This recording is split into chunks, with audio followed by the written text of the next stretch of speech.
প্রিয় চাকরি প্রত্যাশিত ভাই ও বোনেরা আসসালামু আলাইকুম। দীর্ঘদিন ধরে যারা সরকারি চাকরি নিয়োগের জন্য অপেক্ষা করছেন তাদের জন্য চলে আসছে নতুন একটি নিয়োগ বিজ্ঞপ্তি। সো এই নিয়োগ সম্পর্কে আমরা বিস্তারিত আলোচনা করব। এখানে দেওয়া আছে গণপ্রজাতন্ত্রী বাংলাদেশ সরকার শিল্প মন্ত্রণালয়ে বিশাল একটি নিয়োগ বিজ্ঞপ্তি প্রকাশ পেয়েছে। সো এই নিয়োগে ৯টি ক্যাটাগরিতে অসংখ্য জনবল নিয়োগ করা হয়েছে। কীভাবে আবেদন করতে হবে, আবেদন ফি কত টাকা এবং আবেদন কবে শুরু এবং লাস্ট ডেট কবে, বিস্তারিত জানতে আমাদের সাথেই থাকুন। আর আপনাদের কাছে অবশ্যই একটি রিকোয়েস্ট থাকবে, এখনও যারা আমাদের চ্যানেলটি সাবস্ক্রাইব করেনি অবশ্যই একটি সাবস্ক্রাইব করে দিবেন আর সাথে থাকা বেল আইকনটি বাজিয়ে দিবেন। সো আর কথা না বাড়িয়ে চলে যাচ্ছি মূল ভিডিওতে। এই নিয়োগটিতে আপনার ৯টি ক্যাটাগরিতে মোট ৩৫ জন জনবল লোক নিয়োগ করা হবে। সো আমরা ১ নম্বর ক্যাটাগরিতে দেখতে পাচ্ছি পদের নাম, পদের সংখ্যা। সো ১ নম্বরে দেখতে পাচ্ছি সহকারী প্রকৌশলী, এখানে প্রথমে দেওয়া হচ্ছে মেকানিক্যাল, আপনার ৫ জন নেওয়া হবে। আইপিই নেওয়া হবে ৩ জন, মেট্রনিক্সে নেওয়া হবে ২ জন এবং ইলেকট্রিক্যাল অ্যান্ড ইলেকট্রনিক্সে নেওয়া হবে ১টি। এবং শিক্ষাগত যোগ্যতা হলো কোনো স্বীকৃত বিশ্ববিদ্যালয় হইতে যন্ত্র প্রকৌশলী, তড়িৎ প্রকৌশলী, mechanical and mechanical engineering MMF এবং materials science and engineering MSE অথবা industry and production engineering IPE বা মেকাট্রনিক্স ইঞ্জিনিয়ারিং এমটিই বিষয়ে স্নাতক ও সমমান ডিগ্রি থাকতে হবে।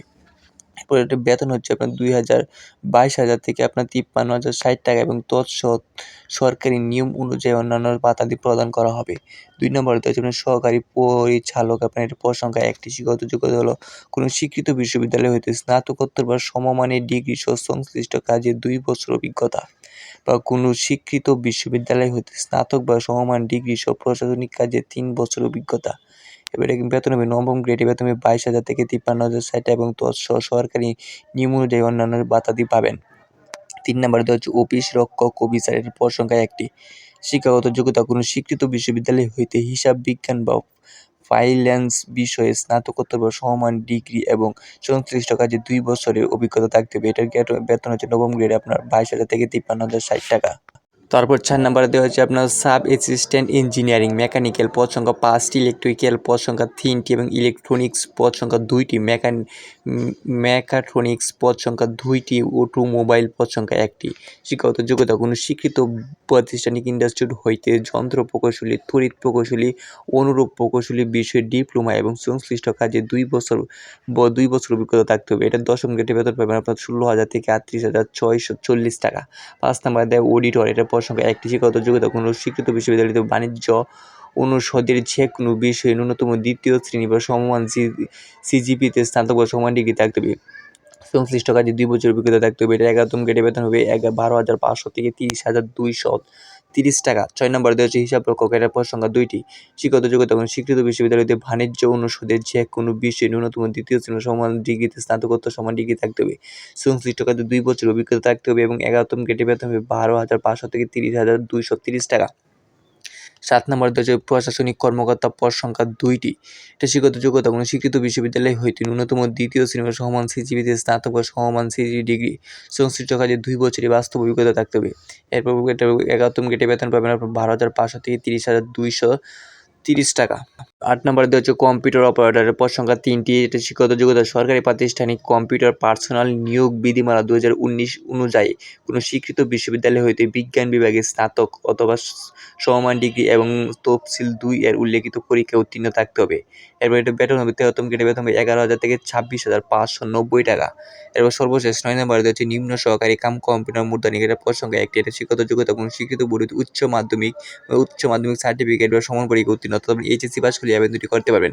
এরপর কম্পিউটার চালানোর দক্ষতা এবং তফসিল ২ অনুযায়ী গৃহীত পরীক্ষা উত্তীর্ণ হতে হবে। এটা আপনার ১৬তম গ্রেডে বেতন হবে ৯,৩০০ থেকে ২২,৪৯০ টাকা এবং সরকারি নিয়ম অনুযায়ী অন্যান্য ভাতাদি পাবেন। সো এখানে আপনার ৯টি ক্যাটাগরিতে মোট ৩৫ জন বিভিন্ন ক্যাটাগরিতে লোক নিয়োগ করা হবে। সো আপনারা যারা এই নিয়োগটিতে আবেদন করতে চান এটি ভালোভাবে বিস্তারিত দেখে বুঝে আবেদন করবেন। সো আবেদন কবে শুরু এবং কীভাবে আবেদন করতে হবে এগুলো একটু আমরা দেখিয়ে দিচ্ছি। আবেদনের কিছু সাধারণ শর্তাবলী নিম্নে দেওয়া হলো। প্রথমে দেওয়া হচ্ছে দরখাস্ত দাখিলের সর্বশেষ তারিখ ১০ ডিসেম্বর ২০২৫। প্রার্থীদের বয়সসীমা ১৮ নভেম্বর থেকে ২০২৪ তারিখে জারিকৃত অধ্যাদেশ এত নং ২০২৪ মোতাবেক ১৮ থেকে ৩২ বছরের মধ্যে হতে হবে। অর্থাৎ আপনার প্রার্থীদের বয়সসীমা আপনার ১৮ থেকে ৩২ বছরের ভিতরে হতে হবে। বয়স প্রমাণের ক্ষেত্রে কোনো এফিডেভিট গ্রহণ করা হবে না। এছাড়াও আপনার ২ থেকে আপনার ১৪ পর্যন্ত কিছু আপনার তথ্য দেওয়া আছে। আপনার আবেদন করতে কী তথ্য লাগবে বা কী তথ্যের প্রয়োজন হবে এগুলো বিস্তারিত একটু আপনার নিজ দায়িত্বে দেখে নেবেন। সো আমরা আবেদনের সময়সীমা একটু দেখে নিই কীভাবে আবেদন করতে হবে। তারপরে এখানে দেওয়া হচ্ছে আপনার অনলাইন আবেদনপত্র পূরণ ও পরীক্ষায় ফি জমা দানের শুরুর তারিখ হচ্ছে আপনার 11 নভেম্বর 2025 খ্রিস্টাব্দে সকাল 9টা থেকে, আবেদনের শেষ তারিখ হচ্ছে আপনার 10 ডিসেম্বর 2025 খ্রিস্টাব্দে বিকাল 5টা পর্যন্ত, অর্থাৎ আপনার পুরো 1 মাস আবেদন করতে পারবেন।